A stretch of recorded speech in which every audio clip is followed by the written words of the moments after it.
the musical stage, opera, music theater, and dance. Musical drama has been traced back as far as 30,000 years ago.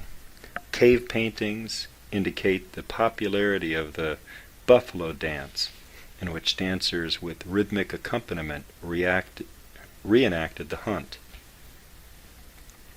During the Renaissance, with its emphasis on the pleasures of this world, aristocrats demanded varied entertainments, including plays set to music, which led to the development of opera. Baroque opera of the 17th century established the genre, and Monteverdi was the pioneer. He invented what eventually became leitmotif, a signature melody always associated with a particular character. He also solved the problem of sustaining audience interest in ongoing dialogue that had to be sung by interrupting the dramatic line periodically with memorable aria, a technique Mozart would fully develop. Mozart made the recitative or sung dialogue integral to his score. It allowed the singer to act as well. Mozart's great operas include The Marriage of Figaro, Don Giovanni, and The Magic Flute. However, The Marriage of Figaro was not hailed as a triumph after its premiere performance in Vienna. One reason may be the plot itself, which showed an aristocrat being tricked by his servants. Mozart operas represent the transition from classicism, with its balance and restraint, to Romanticism, with its lush orchestrations and emotional range that it affords the singers. Verdi represents the summit of the Romantic opera, which is marked by melodramatic and sentimental libretti. Rigoletto, Aida, and La Traviata have probably been performed more than any work by any other composer. Wagner exemplifies Germanic romanticism in music, combining as it does a nationalistic fervor and the addition of huge symphonic scores and orchestrations requiring accompaniments never before heard in an opera house. Wagner wanted to create a new art form, to which he gave the name music drama. His masterwork is the four-opera cycle The Ring of Nibelung, based on Teutonic mythology by way of Scandinavia.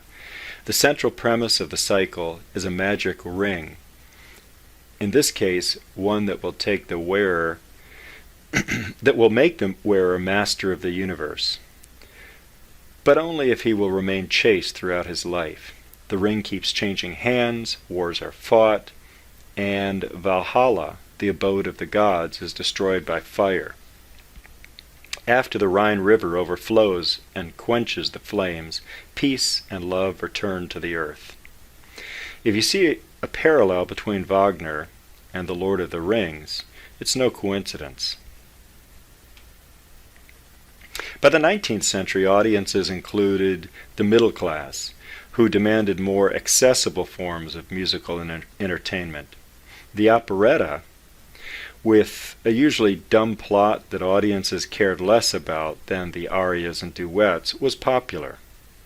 Perhaps the most popular of all operettas was Showboat. In the opinion of many, America's outstanding contribution to world opera is Porgy and Bess by the Gershwin brothers. In fact, the work was not a success when it first opened. Perhaps it seemed to fit neither the category of musical comedy nor that of grand opera.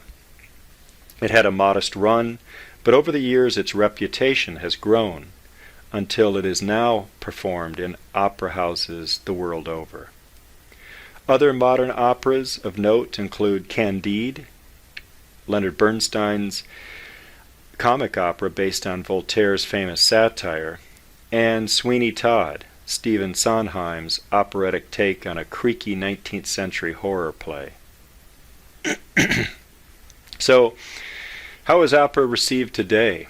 Do you and your friends and family, how do you feel about opera? Do you go? What are some of the common themes in modern opera, like Sweeney Todd? So we'll talk about this in class next week. In the golden era of musical comedy, from the 1920s to the 1940s, the United States was beginning to recover from the Great Depression and the First World War. But tensions were building in Europe, and the times were right for light, escapist entertainment. The musical comedy plots were usually silly, with two-dimensional characters, and ended on an upbeat note. Oklahoma, which premiered in 1943, represents yet another milestone. Rogers, with his new partner Oscar Hammerstein, created the first show to unify plot and music, as well as to tell some of the story through serious ballet.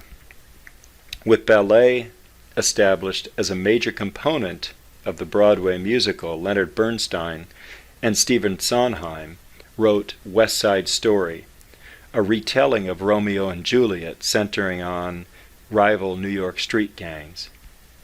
Ever since the Broadway show Hair was a sensation in the 1960s, rock musicals have been popular, often scorned by critics but adored by audiences.